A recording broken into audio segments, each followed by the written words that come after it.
আসসালামু আলাইকুম। আমি ইয়াসিন, হিরো আলমের ছোট ভাই। আপনাদেরকে আমাদের গ্রামের একটা সুন্দর শান্তির জায়গা দেখাবো। এইটা হচ্ছে আমার প্রথম ব্লগ। যারাই আমার ভিডিও পুরাটা দেখবো, আল্লাহ তুমি তাদের মনের সব আশা পুরা করে দিও, আমিন। এই যে রাস্তাটা দেখতাছেন, এটা মেইন রোড না, মেইন রোড তো হচ্ছে পাকা। এই রাস্তাটা দিয়া মূলত আমার মামার বাড়ির যায়। এখন বিকালের সময় এই যে ফুলাটারে দেখতেছেন সাইকেল চালায়, তার বাবু একসময় আমার লগে লেখাপড়া করতো। আমার যে অবস্থা, কয়েকদিন পরে আমি তার লগে লেখাপড়া করার লাগবো। রাস্তার ডাইন সাইডে যে গাছগুলা দেখতেছেন, এটি হচ্ছে রাবার গাছ। আর আমার পিছনে কতটি ফুলা ফাইন ডজার ফ্রুটটা বয়ে বয়ে খেলে। এই যে রাস্তাটা এবং ডাইন দিকের জায়গাটি, এইটি হচ্ছে আমার মামার। আর রাস্তার সাইডে দেখবেন তাল গাছ, খাজুর গাছ, সুপারি গাছ ভর্তি। আমি ছোটো থাকতে দেখতাম এই ক্ষেত্রের মধ্যে আবু বাইগন ক্ষেত আর কুশার ক্ষেত লাগাইতো। এই ভিডিওটা বানাইতে বানাইতে একদম সন্ধ্যা হয়ে গেছে, তাই আপনি দেখতে সময় মোবাইলের ব্রাইটনেসটা একটু বাড়াইয়া দেখেন, তাইলে ভিডিওটা দেখতে ভালো লাগবো। এই রাস্তাটা দিয়ে সোজা যাইলে আমার মামার বাড়ি, আর ডান দিকের রাস্তাটা দিয়ে যাইলে পিছনে অনেক বাড়িঘর আছে, যেটা আমি ভিডিওটার মধ্যে সামনে দেখাইবো। এখানে কয়েকটা বাচ্চা বালু দিয়ে খেলতেছে। তারার লগে একটু সময় কথাবার্তি কইয়া আমি চললাম আমার গন্তব্যস্থলের দিকে, অর্থাৎ ওই সুন্দর জায়গাটা দেখানোর জন্য আপনাদেরকে। একসময় এটা একটা ছোটোখাটো টিলা ছিল, শুনছি আব্বু নাকি এটার মাটি গাইটটা সমান বানাইছে। এটাই হচ্ছে আমার মামার বাড়ি। একসময় এখানে সবাই থাকতো, এখন শুধুমাত্র ছোট মামা থাকে। বড় মামা শহরে বাড়ি করছে। আর আমি যখন একদম ছোট আসলাম, তখন আব্বু এই গ্রামে রাস্তার পাশে আমাদের নতুন বাড়ি বানিয়েছে। মামার বাড়ির চারিদিকে শুধু সুপারি গাছ আর ফল গাছে ভর্তি। এই বাড়িটাতেই আমার জন্ম, আমার বড় বোনের জন্ম, আমার ছোট মামার 2 মেয়ের জন্ম, আমার বড় মামার 2 ছেলের জন্ম। কয়েকদিন আগেও এই জায়গাতে কোনো লতা পাতা ছিল না, কিন্তু এখন বর্ষাকাল, এই জন্য চারিপাশে গাছগাছরা উঠে ভর্তি হয়ে আছে। আমার মামার বাড়িটা অনেক বড়, তাই মামা সব সময় এগুলাকে পরিষ্কার পরিচ্ছন্ন রাখতে পারে না। আমার ডান দিকে আগে 2টা গয়াম গাছ ছিল, এখন ওইগুলো আর নাই। ছোটবেলায় এই গাছটির উইটটা পায়রা গয়াম খাইতাম। ছোটবেলা যখন আমরা সব ভাই বোন একলগে হইতাম, তখন সারা দিন রাত শুধু খেলাধুলা করতাম আর এই পুষ্করণীর মধ্যে শুধু ডুবাইতাম। মামার বাড়িতে অনেকটি নারিকেল গাছ আছে, বেল গাছ আছে, সুপারি গাছ আছে, তাল গাছ আছে। বাড়ির চারিদিকে শুধু সুপারি গাছ ভর্তি, কিন্তু দুঃখের বিষয় আছে, চলির জন্য একটা সুপারি রাখুন জানা। আমার সামনে যে গাছগুলা দেখতে পাচ্ছেন, এগুলা হচ্ছে জাম গাছ। কয়েকদিন আগে পর্যন্ত এখানে জাম ছিল, এখন আর নাই। অনেক বৃষ্টি হইলে যখন পুকুরের মধ্যে পানি বাড়ে, তখন এখান দিয়ে অনেক বেশি মাছ বাইর হয়। ছোটোবেলা আমি মামার সঙ্গে আব্বুর সঙ্গে এখান দিয়ে অনেক বেশি মাছ ধরতাম। বৃষ্টির সময় এখানে ড্রেনের মধ্যে জাল ফাইতে রাখতো, আর আমি ছাতি মাথার দিয়ে এখানে বয়ে থাকতাম। 1-2টা মাছ লাফ দিয়ে জালের মধ্যে উঠতো, আর আমি এটারে লইয়া ডুলার মধ্যে রাখতাম। আমার মাথার উপরের গাছের ঠাইলার দিকে দেখেন, এই গাছের ঠাইলার মধ্যে ডুলুনি বানাইলে কি না মজা হইতো। এই যে পুকুরটা দেখতেছেন, এটা হইতেছে আমার মামার পুকুর। এটা আমার মনে হয় 2 কানির উপর হইব। আর এটার পানিটি দেখেন, একদম গ্রিন সবুজ, মনে হয় যেন দুবাইয়ের সমুদ্রের পানি। যখন দিনের বেলা রৌদ্র ওঠে, তখন এই গাছটির নিচে ছায়া থাকে, আর এদিকে বইলে মানে পুকুরের বাতাস মানে আপনার পুরা ঠান্ডা মানে লেগো। এদিকে একলগে অনেকটি পুকুর আছে, আর এই যে বড় পুকুরটা দেখতেছেন, এইটার মধ্যে আমরারও একখানি জায়গা আছে। এদিকে অনেক মানুষের জায়গা আছে, মানে এটি প্রথমে ক্ষেত আসলো, এটির মধ্যে মানুষ ধান চাষ করতো, পরে এটির সব একলগে কইরা পুকুর বানাইলেছে। আমি আবার আপনার আর পুকুরটি দেখাই। দেখেন আমার পিছনে যে পুকুরটা, এটা দেখেন পুরা সবুজ। যদি সামনাসামনি দেখতেন তাহলে ভালো করে বুঝতেন। আর দেখেন আমার পিছনে এই যে বড় পুকুরটা, এটার পানি কিন্তু এতটা সবুজ না। 2টা মানে একসাথে 2টা পুকুর, 2টা পুকুরের পানি 2 রকম কালার। আর এই ফারের মধ্যে যে এই গাছটি দেখতেছেন, এইটিরে আমরা লোকাল ভাষায় দুর্কি গাছ।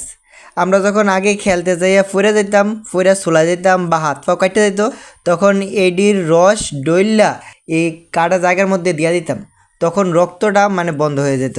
যখন বন্যা বন্যার পানি তখন এই জায়গাটিতে আয় পড়ে, আর আমি যেখান দিয়ে হাঁটতাছি এগুলা পুরা ডুবা যায়। মানে আমি যতখানি আছি প্রায় আমিও ডুবা যাবো যখন বন্যার পানি আইয়ে। বন্যার সময় নীল কালারের একটি জাল আছে, এটি দিয়ে এই পুকুরের পাড়টারে বেড়া দেওয়া হয়, কিন্তু তারপরও পুকুরের মধ্যে মাছ রাখা যায় না। জালের ফাঁকে দিয়ে মাছ পুকুর থেকে বাইর হয়ে যায়। এই পুকুরের সাইডে দিয়ে যে রাস্তাটা আইতাছে, এইটা হচ্ছে ওই রাস্তাটা যেটা মামার বাড়ির নিচে দিয়ে ছিল। আর এই যে বড় পুকুরটা, এটার মধ্যে কমপক্ষে 12-13 জন মানুষের জায়গা আছে। আর এই পুকুরের উপরে দিয়ে দেখেন, এটা হচ্ছে ইলেকট্রিক লাইন। এটা হয়তো আমাদের এখান থেকে আপনার বাংলাদেশ চলে গেছে। এই তারগুলা যখন লাগায় তখন আমি একদম ছোট ছিলাম। আমাদের এখানে কোনো টিলার উপর দিয়েও এই তারটি গেছে। যদি আপনি এই তারটির নিচে যান টিলার উপরে, তখন আপনি ইলেকট্রিকের যে প্রবাহিত হয় এটার শব্দ শুনতে পাবেন। আর যদি আপনি বৃষ্টির সময় এটার কাছাকাছি যদি কোনো বাস টাস যায় তাহলে অনেক অসুবিধা হয়। আমার মাথার উপরে দেখেন একটা তেঁতুল গাছ। তেঁতুল গাছে এখনো তেঁতুল ধরেনি, মাত্র ফুল এসেছে। আর পাশেই দেখেন একটা ছোটোখাটো পেঁপে গাছ। পেঁপে গাছে ছোটো ছোটো পেঁপে ধরে আছে। তেঁতুল গাছ থেকে তেঁতুল আর পেঁপে গাছ থেকে পেঁপে দুইটারে এক লগে মা খাইয়া ভর্তা বানাইলে ইস টস টস করে খাওয়া যাইব। আমার এখনই ভাবলে জিভে জলাই হতেছে। এই হাঁসটার দেখেন বন্ধু বান্ধব কেউ নাই, একা। আমাদের এই গ্রামে আম গাছ আর কাঁঠাল গাছের কোনো কমি নেই। এত বেশি কাঁঠাল হয় যে সিজনের সময় মানুষে খায় না, এগুলাকে গরুকে খাওয়ায়। আর আমি আপনাদেরকে একটা তাল গাছ দেখাই, দেখেন উপরে কি সুন্দর সুন্দর তাল ধরে আছে। এগুলো এখনও ছোট, কিন্তু কোনো তাল গাছের তাল এখনই পেকে গেছে। কয়েকদিন পরে এই গাছের নিচে পাকা তাল পড়ে থাকবে, কেউ খাবে না। পড়ার পরে যেগুলা ভালো থাকবে ওইগুলা মানুষ নিয়ে যায়, আর যেগুলাতে চলুই বাদুর খেয়ে নেয় ওইগুলা ফেলে রাখে। রাস্তা দিয়ে চলার সময় তালের ঘ্রাণে একদম আমোদ হয়ে যাবেন। এখানে একটা লেবু ধরে আছে। এই জলার পারে যারাই থাকে তাদের অনেক বেশি সুবিধা। যেমন ধরুন তারা মুরগা পালতে পারে, হাঁস পালতে পারে, এবং তারা মাছ কিনে খাইতে হয় না। এই জলার থেকে অনেক বেশি মাছ ধরতে পারে। আমার সামনে যে কালভারটা দেখতে পাচ্ছেন, এটা হচ্ছে এই বড় পুকুরটার কালভার। বর্ষার সিজনে এই কালভারটা দিয়ে এই বড় পুকুর থেকে পানি নামে, আর এখান দিয়ে অনেক বেশি মাছ ধরা যায়। ছোটোবেলা যখনই বৃষ্টি হতো তখন এখানে অনেক আসতাম এবং এখান থেকে অনেক মাছ ধরতাম। ওই সময় এখানের এই যে পুকুরটা আছে এটা ছিল না, এখানে শুধু ধান ক্ষেত ছিল, আর বর্ষা সিজনে এগুলো ডুবে যেত। আমি যখন এখানে লাস্ট এসেছিলাম তখন এই যে সুপারি গাছগুলো আছে পুকুরের পার, এগুলো একদম ছোটো ছোটো ছিল। এরপরে আর এখানে আসিনি, আজকে প্রায় 4-5 বছর হয়ে যাবে। এখন দেখেন এগুলাতে সুপারি ধরে আছে। কয়েকটা বাড়ি যাওয়ার জন্য এই রাস্তাটা, বৃষ্টির সময় তাদের যাতায়াত করতে খুবই অসুবিধা হয়। যেমন দেখেন এখানে একটা বাড়ি আছে, আর সামনে দিয়ে গেলে আরও কয়েকটা বাড়ি আছে। এই ভিডিওটার ক্যামেরা করছে আমার ছোটো বোন। মেহেন্দি গাছটাকে দেখে ওর লোভ লেগে গেছে। বিকালবেলা এখানে আসলে যে কোনো মানুষের মন ভালো হয়ে যাবে। এখানে কোনো গাড়ি ঘোড়ার শব্দ নেই, শুধুমাত্র পাখির কোলাহল শোনা যায় আর ছাগলের ম্যাঁ ম্যাঁ। এখানে এই পুকুরটা হওয়ার পরে আমি আর আসিনি। আমি যখন এসেছিলাম 4-5 বছর আগে, তখন এখানে কোনো পুকুরই ছিল না। এই সবগুলা ধানের জমি ছিল, মানুষ এখানে ধান লাগাইতো, আর বর্ষার সিজনে এখানে পানি ভর্তি হয়ে থাকতো। এখানে এই ড্রেনটার মধ্যে অনেকটি ছোট ছোট মাছ দেখা যাইতেছে। এই পুকুরটা যখন ধান কাটছিল তখন আমি মার লগে এখানে আইতাম। এই ধান খেতের থেকে পলি মাটি উঠে নিতাম। তখন আমাদের মাটির ঘর আসলো, মাটির ঘরে এই পলি মাটি দিয়ে লেপা হয়। আমাদের বাড়িতে এখনও একটা মাটির ঘর আছে। আপনারা এই যে কচুরিপানা গাছটি দেখতেছেন, এটির নিচে কিন্তু অনেক বড় বড় মাছ আছে। মানুষ এটির থেকে প্রায় ধরে, কোনো সময় পোলাও দেওয়া ধরে, আবার হাতাইয়া ধরে। এটির মধ্যে শোল মাছ, শিং মাছ, আরও অন্যান্য রকমের মাছ পাওয়া যায়। আমাদের বাড়ির পিছনে প্রায় 200-300 মিটার দূরে দিয়ে একটা নদী আছে, ওইটার নাম হচ্ছে গোমতী নদী। বর্ষাকালে যখন অনেক বৃষ্টি হয় তখন নদীর পানি অনেক বেড়ে যায়, আর নদীতে বন্যা আসে। বন্যার পানি নদীর বাঁধ ভেঙে এখানে চলে আসে, আর আমি যেখানে দাঁড়িয়ে আছি এই জায়গাটা পুরো ডুবে যায়। এই এরিয়ার যত পুকুর আছে সব পানির নিচে চলে যায়। পুকুরের যত মাছ আছে সব পুকুর থেকে বের হয়ে যায়, যার ফলে মানুষের লক্ষ লক্ষ টাকা লস হয়। শুধু পুকুর না, আমাদের এখানে যত ফসলের জমি আছে, মানুষের যত কৃষিকাজ আছে, সব জমি পানির নিচে চলে যায়, যার ফলে কৃষকেরও অনেক ক্ষতি হয়ে যায়। আমার সামনে যে গাছটি দেখতেছেন এটি হচ্ছে রাবার গাছ। এখানে প্রতিটা টিলার মধ্যে দূরে যত গাছ দেখতেছেন এই সবগুলো হচ্ছে রাবার গাছ। আমাদের এখানে প্রায় মানুষেরই রাবার বাগান আছে। এই রাবার গাছগুলোকে প্রতিদিন সকালবেলা একটু একটু করে কেটে দেয়, তারপর এটা থেকে সাদা রঙের একটা কষ বার হয়। এই কষটা দিয়েই রাবারের যত ধরনের প্রোডাক্ট হয় ওইগুলো বানায়। যেমন ধরুন মহিলাদের চুল বাঁধার জন্য যে মাথার মধ্যে রাবার বাঁধে ওইগুলা এই রাবার। তারপর পেন্সিলের দাগকে মোছার জন্য আমরা যে ইরেজার ব্যবহার করি ওইটাও এই রাবার।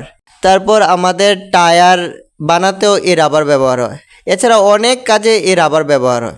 এই রাবার থেকে যে শিট হয় এটার প্রতি কেজি আমাদের এখানে মানুষ 170-80 টাকা করে বিক্রি করে। আমি আরেকটা ভিডিওর মধ্যে আপনাদেরকে দেখাবো যে রাবার গাছ কীরকম হয়, এটার কষ কিভাবে উঠাতে হয়, এটার কষ দেখতে কীরকম হয়, এটার শীট কীরকম হয়, সব কিছু। এই যে এখানে একটা ড্রেনের মতো দেখতেছেন, এটাকে আমরা ছড়া বলি। এটার উপরে দেখেন মানুষে মাছ ধরার জন্য জাল পেতে রেখেছে। এই ছড়াটা মূলত আমাদের এখানে একটা ট্রাইবেল এরিয়া আছে, ওইখান থেকে আসে। এই ট্রাইবেলরাই হচ্ছে ত্রিপুরা আদিবাসী মানুষ। ওরা বেশিরভাগ পাহাড়ি অঞ্চলগুলোতে বসবাস করে। আগেরকার সময়ে ট্রাইবেলরা অনেক গরিব ছিল, কিন্তু এখন ওরা অনেক উন্নত হয়ে গেছে। আমরা বাঙালিদের থেকেও তারা অনেক উন্নত, কারণ তারা যে পাহাড়গুলোতে বাস করতো এখন ওইগুলাতে তারা শুধু রাবার চাষ করে। আর রাবারের দাম অনেক বেশি থাকায় তারা অনেক টাকা পয়সার মালিক। তাদের সন্তানরা অনেক সুশিক্ষিত। আর মানুষে বলে তারা নাকি বাঙালিদের থেকেও অনেক ভালো এবং বিশ্বস্ত। আমি যখন ছোটোবেলায় এখানে স্কুলে পড়তাম তখন আমারও অনেক ট্রাইবেল বন্ধু ছিল, আর ওরা অনেক ভালো ছিল। তাদের যে মেইন ভাষা, এটার নাম হচ্ছে ককবরক। তাদের যে এখনকার জেনারেশন, তারা খুব ভালো করে বাংলা বলতে পারে, কিন্তু আগেরকার যে বৃদ্ধ জেনারেশন ছিল তারা এতটা ভালো করে বাংলা বলতে পারে না। আমি আরেকটা ভিডিওর মধ্যে আপনাদেরকে দেখাবো যে তাদেরকে দেখতে কীরকম, তাদের ভাষা কীরকম, তাদের বাড়িঘর কীরকম, সব কিছু। আমরা এখন যেখান দিয়ে হাঁটছি এখানে অনেক ছোটো ছোটো জুক আছে। জুক আমাদের শরীরের চামড়ার মধ্যে কামড় দিয়ে লেগে থাকে এবং ওইখান থেকে ক্ষত করে আমাদের শরীর থেকে রক্ত খায়। আমরা বুঝতেও পারি না যতক্ষণ পর্যন্ত না আমরা এটাকে চোখে দেখি। একটু পরে পরে সরার মধ্যে জাল পেতে রেখেছে। আমি এইটাই বুঝলাম না যে সামনের মানুষ হয়তো মাছ ধরে না সবগুলা, কিন্তু পিছনের মানুষ কিভাবে মাছ ধরে। এই জায়গাটাকে দেখেন, দেখতে মনে হচ্ছে অ্যামাজনের জঙ্গল। এখনই অ্যানাকোন্ডা সাপ বাইর হইব। বৃষ্টির সময় বা রাত্রেবেলা এখানে বসে মাছ ধরার জন্য তারা একটা ছাফরা দিয়ে রেখেছে। আমার সামনে যে দুইটা বাঁশ দেখছেন, এই দুইটা বাঁশ দিয়ে সরার ওই পার যাওয়া যায়। আমি ভাবছিলাম প্রথমে ওই পার গিয়ে আপনাদেরকে দেখাবো, কিন্তু বাঁশগুলা অনেক নরম ছিল, তাই আমি আর ওই পারেতে যাইনি। আমি যদি এখান থেকে নিচে সরায় পড়ে যাই তাহলে আমি ভিজা শরীর নিয়ে বাড়িতে যেতে হবে। এই সরাটার এই পারে তো অনেক পুকুর আছে, আবার ওই পারে তো অনেক পুকুর আছে। আর আমরা সরাটার পারে পারে আস্তে আস্তে একদম লাস্ট মাথায় চলে এসেছে। এর সামনে রাস্তা এতটা ভালো না। তারপর আমরা এখানে এসে একটু সময় দাঁড়ালাম। আমাদের সামনে কয়েকটা ছোটো ছোটো ছেলে পলাও দিয়ে মাছ ধরছে। ওদের সাথে অনেকক্ষণ কথা বললাম। ওদেরকে জিজ্ঞাসা করলাম ওরা মাছ পেয়েছে কিনা। ওরা বলল কয়েকটা বড় বড় মাছ পেয়েছে। তারপর আমি ওদেরকে জিজ্ঞাসা করলাম ওরা এগুলা বিক্রি করবে কিনা। ওরা বলল যে না, ওরা বিক্রি করবে না, ওরা এগুলা খাওয়ার জন্য বাড়িতে নিয়ে যাবে। তারপর আমরা আবার বাড়ির উদ্দেশ্যে রওনা দিলাম।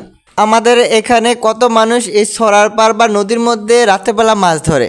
তাদের থেকে শোনা কথা যে তারা নাকি কোনো কোনো সময় এই নদীর মধ্যে বা সরার মধ্যে যখন মাছ ধরে তখন জিনভূত কোনো কোনো সময় দেখতে পায়। এটা কতটা সত্য আমি জানি না, এটা তাদের মুখ থেকে শোনা। এটা হচ্ছে আমার প্রথম ব্লগ। এই চ্যানেলটার মধ্যে আমি মানুষের জীবনের বাস্তব ঘটনা তুলে ধরবো। কোনো কোনো সময় আমি ইন্টারনেট থেকে রিসার্চ করে মানুষের সাথে যে সত্য ঘটনাগুলো হয়েছে ওইগুলার ভিডিও বানিয়ে আপনাদের সামনে তুলে ধরবো। আবার কোনো কোনো সময় আমি মানুষকে আমার এই চ্যানেলের মধ্যে ইনভাইট করব এবং তাদের মুখ থেকে তাদের সাথে হয়ে যাওয়া যে সত্য ঘটনাগুলো আছে ওইগুলো আপনাদের সামনে তুলে ধরবো এবং ভিডিওর মাধ্যমে আপনাদেরকে দেখাবো। কারণ প্রতিটা মানুষের জীবনে এরকম অনেক ঘটনা আছে যেটা শুনতে আমাদের ভালো লাগবে। আবার কোনো কোনো মানুষের গল্প থেকে আমরা অনেক কিছু শিখতেও পারবো। বেশিরভাগ ভিডিওগুলা আমি আমাদের চলিত বাংলা ভাষায় বানাবো, কারণ গ্রামের মানুষ সবাই সুন্দর করে বাংলা বলতে পারে না। আমার জীবনের একটা বড় স্বপ্ন হচ্ছে যে আমার এই ইউটিউব চ্যানেলের মধ্যে আমি 1 মিলিয়ন সাবস্ক্রাইবার বানাবো। তাই আপনারা সবাই আমার পাশে থাকবেন এবং আল্লাহ যদি চায় কোনো একদিন আমাদের এই চ্যানেলের মধ্যে আমাদের চিফ মিনিস্টারকেও ইনভাইট করব এবং ওনার জীবনের বিভিন্ন বাস্তব অভিজ্ঞতা তুলে ধরব। ধনী গরিব, শিক্ষিত অশিক্ষিত, ভালো মন্দ সব মানুষের জীবনের বাস্তব অভিজ্ঞতা আমি এই চ্যানেলের মাধ্যমে মানুষের সামনে তুলে ধরব। এখন আস্তে আস্তে চারিদিক অন্ধকার হয়ে আসছে এবং সূর্যও ডুবে যাচ্ছে। এই রাস্তাটা দিয়ে একটু আগে গিয়েছিলাম এবং এই রাস্তাটা দিয়ে আবার বাড়িতে ফিরে যাচ্ছি। আশা করি আপনাদেরও এই ভিডিওটা ভালো লেগেছে। আপনি যদি লাস্ট পর্যন্ত দেখে থাকেন তাহলে আপনি কমেন্টে লিখে দিন, আমি আপনাকে ধন্যবাদ জানাবো। আমার এই ভিডিওটা যদি আগামী 1 সপ্তাহের মধ্যে 1000 ভিউজও হয় তাহলে আমি অনেক অনেক অনেক খুশি হব। আমি দুষ্টামি করে হিরো আলমের ছোট ভাই বলেছি, আমি ওনার ছোট ভাই না। উনি একজন সেলিব্রিটি আর আমি একজন তুচ্ছ মানুষ।